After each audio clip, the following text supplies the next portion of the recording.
नमस्कार प्यारे विद्यार्थियों, आज के इस वीडियो में हम कक्षा 8 हिंदी की पाठ्य पुस्तक वसंत भाग 3 की एक कहानी लाख की चूड़ियाँ का अध्ययन करेंगे। आइए इस कहानी में पात्रों के बारे में जानकारी ग्रहण करते हैं। इस कहानी में जनार्दन नाम का एक लड़का है जो इस कहानी में लेखक की भूमिका निभा रहा है। लेखक बचपन के दिनों में अपने मामा के गांव जाता है और उस गांव में उसके मामा का एक दोस्त है जिसका नाम बदलू है, जो पेशे से मनिहार है, यानी वो चूड़ी बनाने और बेचने का काम करता है।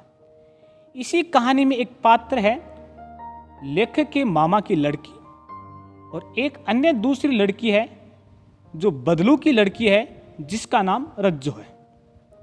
आइए अब हम इस पाठ के बारे में थोड़ी सी जानकारी ग्रहण करते हैं।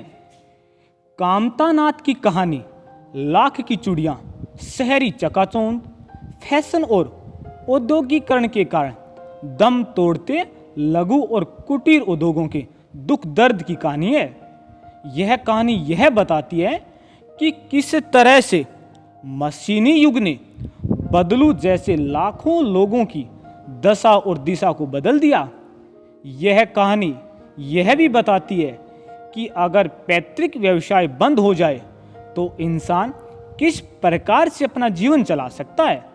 और इस कहानी का अंत हमें यह शिक्षा देता है कि भले ही इंसान के सामने कितनी भी विकट परिस्थितियां क्यों ना आ जाए, पर इंसान को अपना वजूद नहीं त्यागना चाहिए। आइए अब इस कहानी का आनंद लेते हैं। सारे गांव में बदलू मुझे सबसे अच्छा आदमी लगता था, क्योंकि वह मुझे सुंदर सुंदर लाख की गोलियां बनाकर देता था।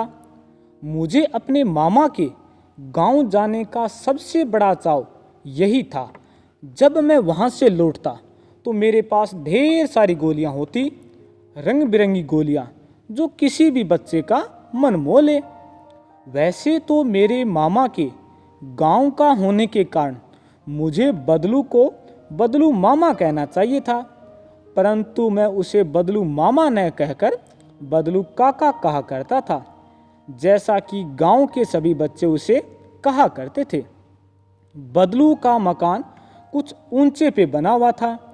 मकान के सामने बड़ा सा सहन था जिसमें एक पुराना नीम का वृक्ष लगा था। उसी के नीचे बैठकर बदलू अपना काम किया करता था। बगल में भट्टी दहकती रहती जिसमें वह लाख पिघलाया करता। सामने एक लकड़ी की चौखट पड़ी रहती जिस पर लाख के मुलायम होने पर वह उसे सलाख के समान पतला करके चूड़ी का आकार देता। पास में 4-6 विभिन्न आकार की बेलनानुमा मुंगेरियां रखी रहती, जो आगे से कुछ पतली और पीछे से मोटी होती। लाख की चूड़ी का आकार देकर वह उन्हें मुंगेरियों पे चढ़ाकर गोल और चिकना बनाता और तब एक एक कर पूरे हाथ की चूड़ियां बना चुकने के पश्चात वह उन पे रंग करता। प्यारे विद्यार्थियों, इस अनुच्छेद का भावार्थ यह है कि जनार्दन नाम का लड़का बचपन में अपने ननिहाल जाता है तो वहां बदलू उसे लाख की गोलियां बना के देता है। जैसे कंचे की गोली होती है, वैसे ही बदलू जब लाख से चूड़ियां बनाता था और जो बच जाता लाख, उस लाख से उसे लेखक को वो गोलियां बना के दे देता। और लेखक को उन गोलियों का बड़ा ही शौक था और वो गोलियां बच्चे का मन मोह लेती थी, यानी बच्चे को बहुत आकर्षित लगती थी। और होता क्या है कि वह बदलू लेखक के ननिहाल का आदमी है, तो वास्तव में उस लेखक को बदलू मामा कहना चाहिए था। लेकिन होता क्या है कि उस गांव के बच्चे उस बदलू को बदलू काका कहते थे और लेखक में इतनी समझ ये नहीं थी कि ये इस गांव के तो काका ही लगता है, लेकिन ये मेरे मामा लगता है।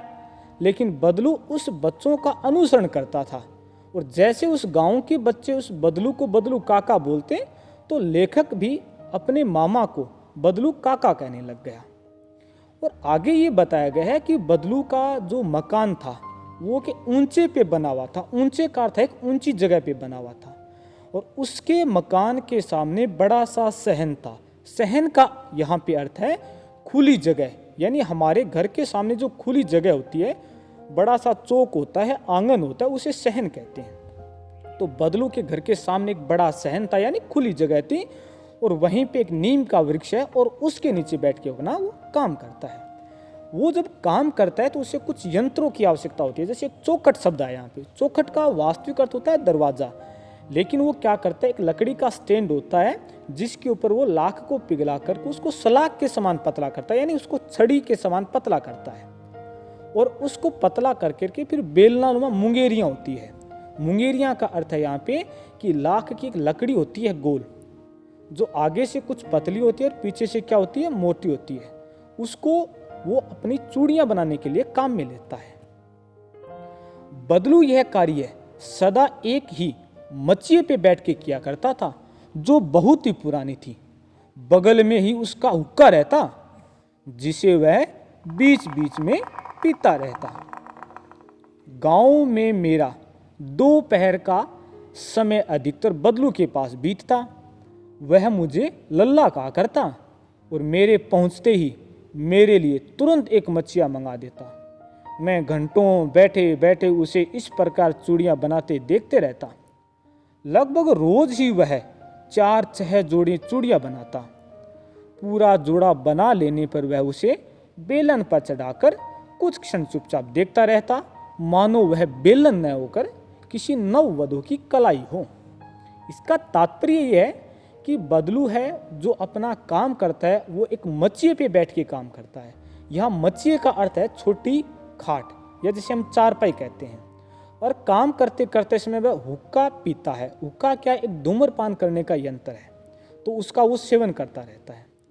और जब अपनी चूड़ियाँ बना लेता तो वह एक लकड़ी की बेलनाकार एक यंत्र होता था, उसके ऊपर चूड़ियों को डाल के देखता कि अगर कोई नववधू यानी नई दुल्हन इन चूड़ियों को पहनेगी तो उसकी कलाई में कैसे लगेगी। तो उस लकड़ी में चूड़ियां डाल करके वो उसको निहारता रहता, देखता रहता। बदलू मनिहार था, चूड़ियां बनाना उसका पैतृक पेशा था, और वास्तव में वह बहुत ही सुंदर चूड़ियां बनाता था। उसकी बनाई हुई चूड़ियों की खपत भी बहुत थी। उस गांव में तो स्त्रियां उसकी बनाई हुई चूड़ियां पहनती थी। आसपास के गांवों के लोग भी उससे चूड़ियां ले जाते थे, परंतु वह कभी भी चूड़ियों को पैसे में बेचता न था। उसका अभी तक वस्तु विनिमय का तरीका था और लोग अनाज के बदले उससे चूड़ियां ले जाते थे। मनिहार शब्द का अर्थ होता है जो चूड़ियां बनाने और बेचने का काम करता था। तो बदलू क्या था, मनिहार था, यानी वो चूड़ियां बनाता था और चूड़ियां बेचता था। यह उसका पैतृक पेशा था। पैतृक का अर्थ होता है जो पेशा, पेशा का अर्थ है रोजगार, व्यवसाय, और पैतृक का अर्थ होता है ऐसा व्यवसाय जो उसे पिता या दादा के द्वारा विरासत में मिला हो। यानी चूड़ी बनाने का कार्य उसके पिता भी करते थे और उसके दादा भी करते थे, और वो अपना पेशा बदलू को देकर चले गए। वो बहुत ही सुंदर चूड़ियाँ बनाता और उसकी खपत यानी उसकी बिक्री इतनी थी कि आसपास के गांव के लोग भी उसकी चूड़ियाँ लेने आते थे। लेकिन बदलू उस चूड़ियों को पैसे में नहीं बेचता था, वह वस्तु विनिमय करता था। वस्तु विनिमय का अर्थ है कि एक वस्तु के बदले में दूसरी वस्तु को खरीदना या बेचना। जैसे मान के चलो बदलू के पास चूड़ियाँ थी, वह किसी किसान को अनाज के बदले चूड़ियाँ दे देता और किसान से अनाज ले लेता। मान के चलो अगर बदलू को कपड़े सिलवाने हैं तो वो क्या करता, चूड़ियाँ दर्जी को दे देता और दर्जी से बदले में कपड़े सिलवा लेता। यानी इस प्रकार वो अपना वस्तु विनिमय से रोजगार करता था। बदलू स्वभाव से बहुत सीधा था। मैंने कभी भी उसे किसी से झगड़ते नहीं देखा। हाँ, शादी विवाह के अवसर पर वह अवश्य जिद पकड़ जाता था। जीवन भर चाहे कोई उससे मुफ्त चूड़ियाँ ले जाए, परंतु विवाह के अवसर पर वह सारी कसर निकाल लेता था। आखिर सुहाग के जोड़े का महत्व ही और होता है। मुझे याद है मेरे मामा के यहाँ किसी लड़की के विवाह पर जरा सी बात पर बिगड़ गया था और फिर उसको मनाने में लोहे लग गए थे। विवाह में इसी जोड़े का मूल्य इतना बढ़ जाता था कि उसके लिए घरवाली को सारे वस्त्र मिलते, ढेरों अनाज मिलता, उसको अपने लिए पगड़ी मिलती, और रुपए मिलते सो अलग। कहने का तात्पर्य है कि इसमें बदलू को सीधे साधा स्वभाव वाला बताया गया है, लेकिन यह भी बताया गया कि वो जिद्दी स्वभाव का था, यानी वो जिद पकड़ जाता था। और जिद वो कब पकड़ता था कि इसमें यह बताया गया है कि बदलू अन्य सामान्य दिनों में वो बोलता था कि चाहे मेरी चूड़ियाँ मुफ्त में ले जाओ, लेकिन जब आपके घर में कोई विवाह होगी, कोई शादी होगी, उस समय मैं पूरे पैसे लूँगा। पूरे का तात्पर्य है कि पीछे अगर उसने कभी कम पैसे लिए थे तो वो पैसे भी वो उसमें जोड़ देता था, यानी सारी कसर निकाल लेना या सारी कमी निकाल लेता था। वो इसलिए लेता था क्योंकि शादी के समय जो चूड़ियाँ ले जाते थे वो सुहाग के जोड़े के नाम से ले जाते थे। सुहाग यहाँ पे एक विवाहित होने का प्रतीक है, और अगर कोई उसको पैसा देने से मना कर देता विवाह के समय तो वो बिगड़ जाता था। बिगड़ जाने का तात्पर्य है कि वो ऐसे गुस्सा हो जाता था, और फिर उसको मनाना बड़े कठिनाई का काम था, यानी उसको लोहे लग जाते थे। लोहे लगने का मतलब बहुत कठिन कार्य था उसको बनाना। और जब वो शादी के दिनों में किसी भी अगर लाख के जोड़े को बेचता तो उसे बहुत सारा सामान मिलता, जैसे घरवाले के लिए कपड़े मिल जाते, ढेरों अनाज मिल जाता, और उसे अपने लिए पगड़ी क्या होता है, एक सर पे बांधने का लंबा कपड़ा होता है, जिसे पाग भी बोलते हैं, जिसे साफा भी बोलते हैं, और उसे रुपए भी मिलते थे। यदि संसार में बदलू को किसी बात से चिढ़ थी तो वह थी कांच की चूड़ियों से। यदि किसी भी स्त्री के हाथों में उसे कांच की चूड़ियां दिख जाती तो वह अंदर ही अंदर कूद उठता, और कभी कभी तो 2-4 बातें भी सुना देता। यहाँ ये बताया गया है कि बदलू को कांच की चूड़ियों से नफरत थी, और अगर किसी भी महिला के हाथों में अगर वो कांच की चूड़ियां देख लेता तो अंदर ही अंदर कूद उठता।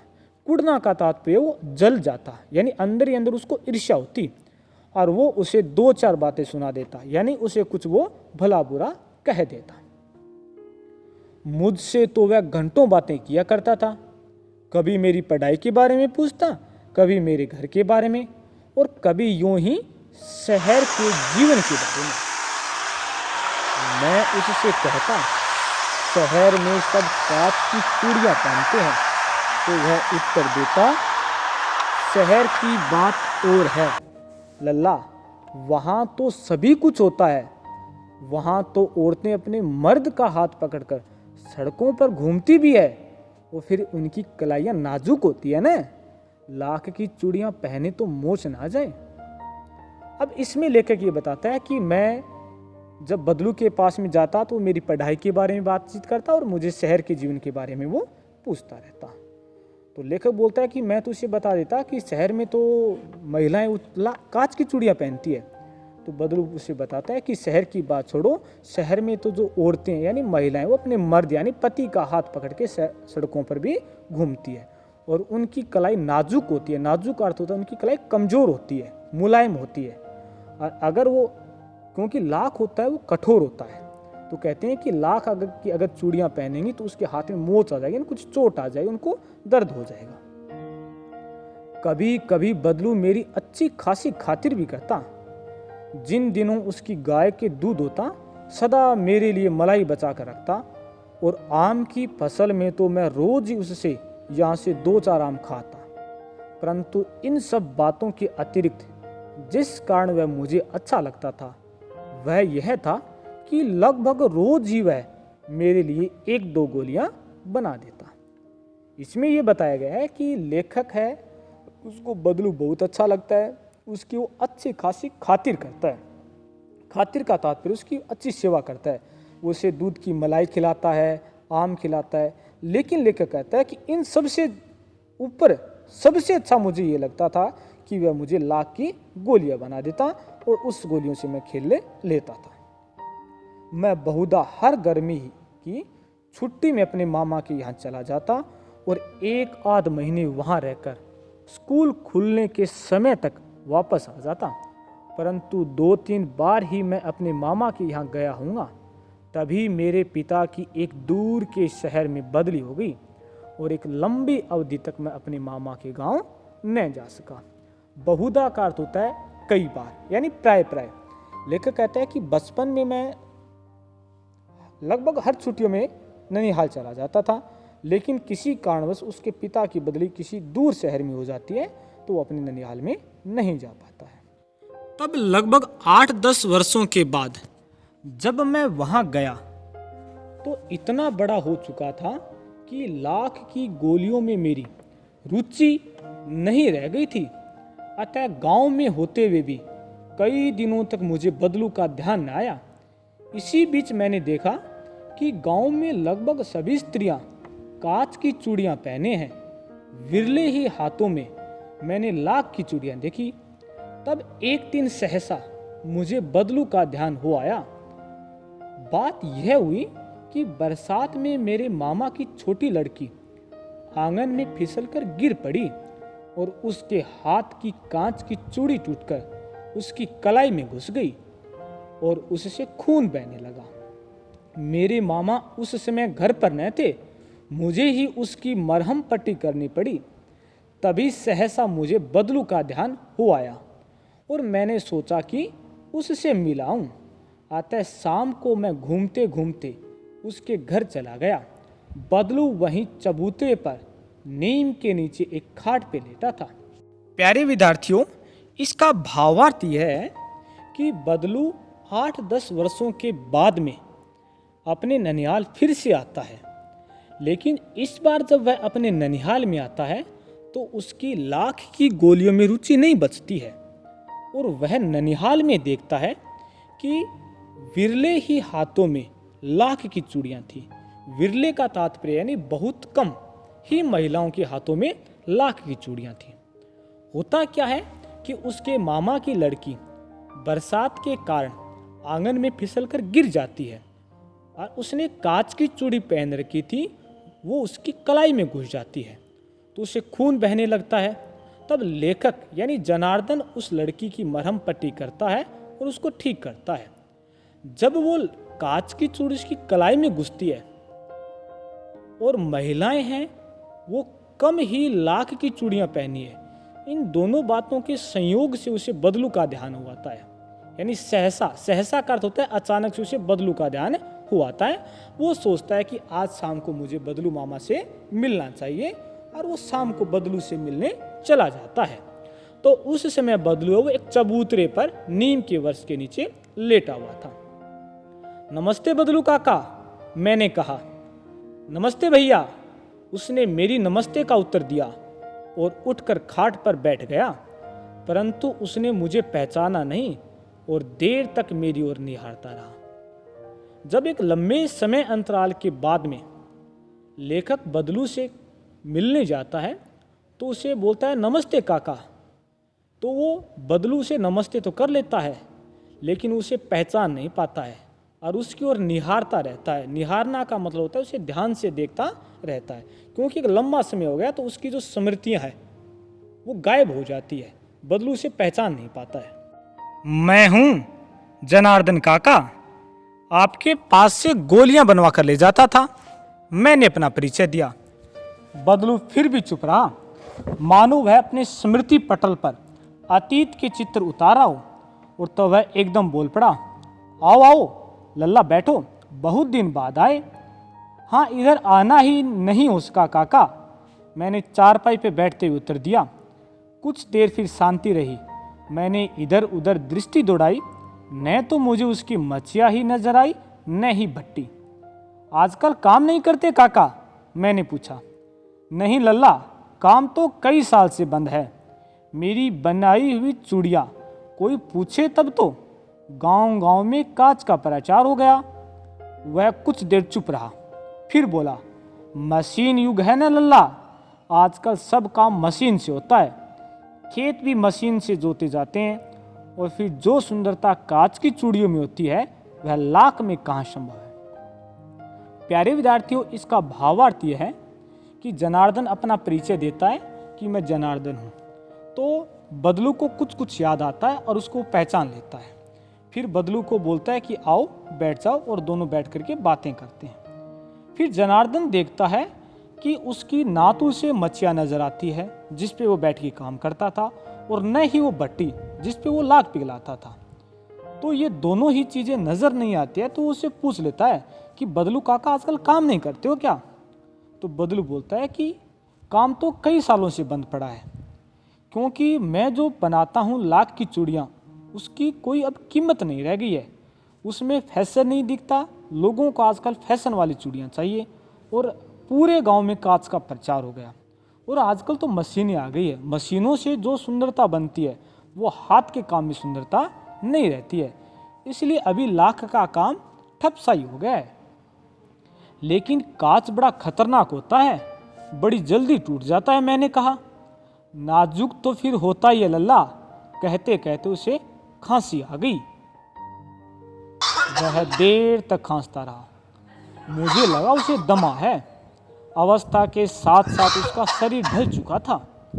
उसके हाथों पर और माथे पर नसें उभर आई थी। जाने कैसे उसने मेरी शंका भांप ली और बोला, दमा नहीं है मुझे, फसली खांसी है। यह महीने 2 महीने से आ रही है, 10-15 दिन में ठीक हो जाएगी। मैं चुप रहा। मुझे लगा उसके अंदर कोई बहुत बड़ी व्यथा छिपी है। मैं देर तक सोचता रहा। इस मशीन युग ने कितने हाथ काट दिए हैं। कुछ देर फिर शांति रही जो मुझे अच्छी नहीं लगी। आम की फसल अब कैसी है काका? कुछ देर पश्चात मैंने बात का विषय बदलते हुए पूछा। प्यारे विद्यार्थियों, इसका भावार्थ यह है कि जब बदलू कांच का महत्व बताता है तो लेखक बोलता है कि कांच तो खतरनाक होता है और वो जल्दी टूट भी जाता है और टूटने से उसे नुकसान भी पहुंच जाता है। ऐसी ही बातें कर रहे होते हैं तभी बदलू को खांसी आ जाती है और उसकी खांसी को देखकर लेखक को लगता है उसे दमा हो गया। दमा एक श्वास का रोग होता है, तो उसे लगता है उसे श्वास संबंधी बीमारी हो गई है। और अवस्था के साथ साथ उसका शरीर भी ढल चुका था। अवस्था का अर्थ होता है आयु, और शरीर ढल जाना यानी शरीर कमजोर हो जाना। वो लेखक सोचता है इसे श्वास की बीमारी भी हो गई होगी या फिर इसके साथ साथ में उसकी उम्र जा रही है, इसलिए शरीर कमजोर हो गया, इसलिए भी ये काम नहीं कर पा रहा था और उसकी नसें दिखाई दे रही थी सारी। ये सोच ही रहा था लेखक, तभी बदलू बोलता है कि मुझे दमा नहीं है। शायद आप सोच रहे होंगे मुझे दमा है, मुझे तो फसली खांसी है। फसली का अर्थ होता है मौसमी, यानी एक ऐसा रोग या एक ऐसी बीमारी जो कुछ समय के लिए होती है, उसे कहते हैं फसली खांसी या फसली बीमारी। तो वो कहता है कि मुझे फसली खांसी है, थोड़े समय के लिए खांसी रहेगी और 2 महीने में ये क्या हो जाएगी, ठीक हो जाएगी। मैं चुप रहा। लेखक फिर चुप रहता है। उसे लगा कि इसको कोई और दूसरी व्यथा है, यानी उसको कुछ दूसरा दुख भी है। और फिर मैं देर तक सोचता रहा, यानी लेखक कहता है मैं देर तक सोचता रहा कि इस मशीन युग ने कितने हाथ काटती है। प्यारे विद्यार्थियों, इस पंक्ति का अर्थ है कि मशीन युग ने कितने हाथ काटती है कि मशीनों के आ जाने से लाखों लोगों के कुटीर उद्योग यानी छोटे व्यवसाय थे वो बंद हो गए हैं। उनके रोजी रोटी की समस्या आ गई है, क्योंकि जो हाथ से जो काम करते हैं उसमें मेहनत ज़्यादा लगती है और उसमें जो सुंदरता नहीं आ पाती, जो सुंदरता मशीनों से आती है। तो इसलिए लेखक कहता है कि मशीन युग ने कई लाखों हाथें काटती हैं। फिर वो लेखक है विषय बदल देता है, क्योंकि उससे वो दुखी हो जाता है, बदलू और लेखक दोनों ही। अच्छी है लल्ला, बहुत अच्छी है, उसने लहक कर उत्तर दिया और अंदर अपनी बेटी को आवाज दी, अरे रज्जो, लल्ला के लिए आम तो ले आ। फिर मेरी ओर मुखातिब होकर बोला, माफ करना लल्ला, मुझे तुम्हें आम खिलाना भूल गया था। नहीं नहीं काका, आम तो इस साल बहुत खाए हैं। वाह वाह, बिना आम खिलाए कैसे जाने दूंगा तुझको। मैं चुप हो गया। मुझे वे दिन याद हुए जब वह मेरे लिए मलाई बचा कर रखता था। गाय तो अच्छी है ना काका, मैंने पूछा। गाय कहाँ है लल्ला, 2 साल हुए बेच दी, कहाँ से खिलाता। इतने में रज्जो उसकी बेटी अंदर से एक डलिया में ढेर से आम ले आई। यह तो बहुत है काका, इतने कहाँ खा पाऊंगा, मैंने कहा। वाह वाह, वह हंस पड़ा। शहरी ठहरे न, मैं तुम्हारी उम्र का था तो इसके 4 गुने आम एक वक्त में खा जाता था। प्यारे विद्यार्थियों, इसका भावार्थ यह है कि बदलू लहक कर उत्तर देता है, यानी खुश होकर के उत्तर देता है और अपनी लड़की रज्जो को बुलाता है कि इसके लिए आम लेके आओ। और वह मेरी ओर मुखातिब होकर मतलब मेरी ओर देखकर बोला कि अरे लल्ला मुझे माफ़ कर देना, मैं तो तुम्हें आम खिलाना भूल ही गया था। फिर लेखक कहता है नहीं नहीं नहीं काका, ऐसी कोई बात नहीं है, हम तो ऐसे आम खाते रहते हैं। ऐसी ही बातें चल रही होती है, तभी लेखक के लिए रज्जो नाम की जो लड़की है वो एक डलिया में, डलिया का अर्थ होता है एक बांस की टोकरी होती है, उसमें वो ढेर सारे आम ले आती है। तो वो लेखक बोलता है कि इतने सारे आम मैं कैसे खा पाऊंगा। तब बदलू बोलता है कि तुम्हारी उम्र में, यानी जिस उम्र के तुम हो उस उम्र में मैं इसके 4 गुने यानी इसका 4 गुना आम खा जाता था एक वक्त, यानी एक समय में, यानी एक साथ बैठे बैठे मैं इसके 4 गुने आम खा जाता था। आप लोगों की बात और है, मैंने उत्तर दिया। अच्छा बेटी लल्ला को 4-5 आम छांट कर दो, सिंदूरी वाले देना। देखो लल्ला कैसे हैं, इसी साल यह पेड़ तैयार हुआ है। रज्जो ने 4-5 आम अंजुली में लेकर मेरी ओर बढ़ा दिए। आम लेने के लिए मैंने हाथ बढ़ाया तो मेरी निगाह एक क्षण के लिए उसके हाथों पर ठिठक गई। गोरी गोरी कलाइयों पे लाख की चूड़ियां बहुत ही फब रही थी। बदलू ने मेरी दृष्टि देख ली और बोल पड़ा, यही आखिरी जोड़ा बनाया था। जमींदार साहब की बेटी के विवाह पर 10 आने पैसे मुझको दे रहे थे। मैंने जोड़ा नहीं दिया, कहा शहर से ले आओ। मैंने आम ले लिए और खाकर थोड़ी देर पश्चात चला आया। मुझे प्रसन्नता हुई कि बदलू ने हारकर भी हार नहीं मानी थी। उसका व्यक्तित्व कांच की चूड़ियों जैसा न था कि आसानी से टूट जाए। प्यारे विद्यार्थियों, इसका भावार्थ यह है कि वो लड़की उसके लिए आम लेके आती है तो वो उन आमों को खाने से मना कर देता है। तो बदलू बोलता है कि इसके लिए 4-5 सिंदूरी वाले आम लेके आओ अच्छे से और इसको दे दो। सिंदूरी का अर्थ होता है सिंदूर जैसा लाल, यानी एक आम की नस्ल होती है, यानी जो सिंदूर जैसा लाल होता है उसे सिंदूरी आम बोलते हैं। रज्जो ने 4-5 आम अंजुली में लेकर मेरी ओर बढ़ा दिए। अंजुली का अर्थ होता है हथेली, यानी उसने अपने हथेलियों में आम लिए और मेरे को दे दिए। जब वो रज्जो लेखक को आम दे रही है तो उसकी निगाह यानी उसकी दृष्टि एक क्षण के लिए, थोड़ी देर के लिए उस रज्जो के हाथों पे ठिठक गई, यानी रुक गई। क्यों रुक गई? क्योंकि उसके गोरे गोरे हाथों में, यानी उनका जो रंग था वो सफ़ेद रंग था, तो उस गोरी गोरी कलाइयों पे यानी सफ़ेद रंग की कलाइयों पे या सफ़ेद रंग के हाथों पे लाख की चूड़ियाँ बहुत ही फब रही थी, यानी सुंदर लग रही थी। तो जैसे ही बदलू की बेटी के हाथ की चूड़ियों को लेखक देखता है तो बदलू उसकी बात को, उसकी शंका को जानता रहता है कि लेखक शायद, यानी ये जनार्दन नाम का जो लड़का है, शायद लाख की चूड़ियों को देख करके खुश हो रहा होगा। तो बोलता है कि ये आखिरी जोड़ा है, ये जमींदार साहब की बेटी के लिए बनाया था, लेकिन वो मुझे 10 आने पैसे दे रहे थे तो मैंने उसको मना कर दिया। कहने का तात्पर्य उस 10 आने से ज़्यादा पैसे लेना चाहता था। प्यारे विद्यार्थियों, यहाँ पे आना एक शब्द है। आना पुराने समय में मुद्रा को मापने की एक इकाई थी, यानी उस पहले के ज़माने में 1 रुपये में 16 आने होते थे, या ये कह सकते हैं कि 50 पैसे में 8 आने और 25 पैसे में 4 आने होते थे। जैसे अभी रुपया चलता है तो वैसे पहले आना चलता था। लेखक आम ले लेता है और थोड़ी देर बाद चला जाता है, लेकिन अंत में लेखक को इस बात से खुशी होती है कि बदलू ने हारकर भी हार नहीं मानी। इसका तात्पर्य है कि वो हार गया। हार किससे गया? अपने व्यवसाय से हार गया, मशीनों के सामने हार गया, बढ़ते हुए औद्योगिकरण के सामने हार गया, लेकिन उसने हार नहीं मानी। हार किसके सामने नहीं मानी? अपने वजूद के सामने हार नहीं मानी उसने। वजूद उसका ये था कि 10 आने पैसे अगर चूड़ियों के लेने हैं तो लेने ही है, भले ही उसको वो चूड़ियाँ चाहे बिके या न बिके। कहने का तात्पर्य है उसकी भले ही चूड़ियाँ ना बिकी हो, लेकिन उसने अपने वजूद यानी अपने अस्तित्व यानी अपनी बात से वो नहीं मुकरा। उसने जितना बोल दिया कितना पैसा लेना है तो लेना ही है। यानी उसका जो व्यक्तित्व वो कांच की तरह नहीं था, यानी जो जल्दी टूट जाए, यानी ऐसा व्यक्ति नहीं था जो अपनी बात से हट जाए यानी मुकर जाए।